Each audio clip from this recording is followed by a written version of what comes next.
I'm here with Stephen Munatones, founder of the World Open Water Swimming Association and marathon swimming historian. We are just days away from the Tokyo Olympic Games, so we're profiling the 25 men and 25 women competing in the Olympic 10K marathon swim in Odaiba Marine Park.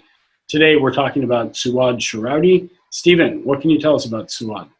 Yes, what a great story. She's 32 years old, appearing in her first Olympics. That's great.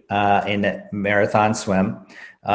She's fairly fast, 207, 200 meter freestyle, 421, 400 freestyle, and a 857, 800 freestyle. So that 421 really puts her solidly in the bottom half of this, but that's okay. She secured her berth in the Olympics by qualifying or finishing 30th in the secondary qualifier. She qualified as the top African continental qualifier.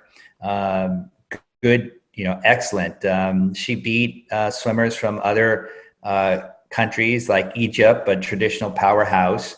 And so she and Michelle Weber will be the sole African representatives. And it's funny, you got Algeria from the north and South Africa from the south. So the entire continent of Africa is represented. She's been to various swims around the world. She competed in Hungary, the UAE. She's been in the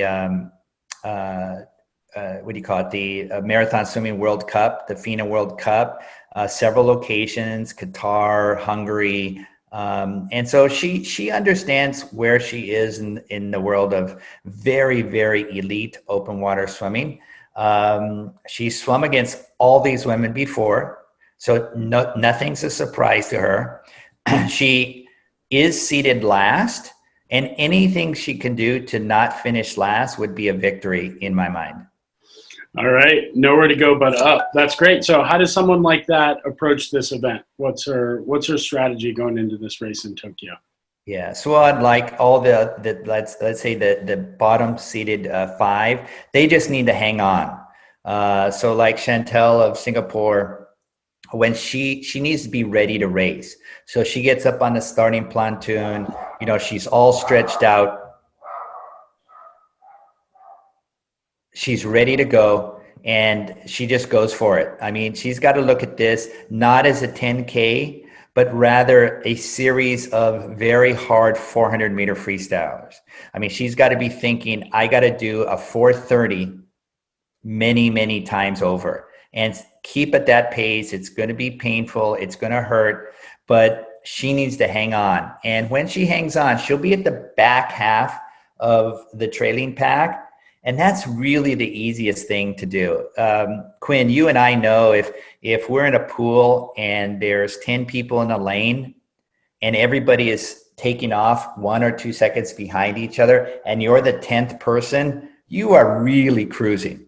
If you're the first person in that lane, it's tough. You got 10 people hanging off of you, but Souad is in a nice position. I mean, there's literally nothing for her to lose. Everything is an upside. And so she will be going fast, but she will be going at a controlled pace because her pace will be dictated by the 24 women ahead of her. And so if she can stick with that pack for as long as possible, she'll do well. All right. She's got nothing to lose, Stephen. So where does that leave us? What's your final prediction for Souad in Tokyo? I think it's going to be difficult for her to beat anybody.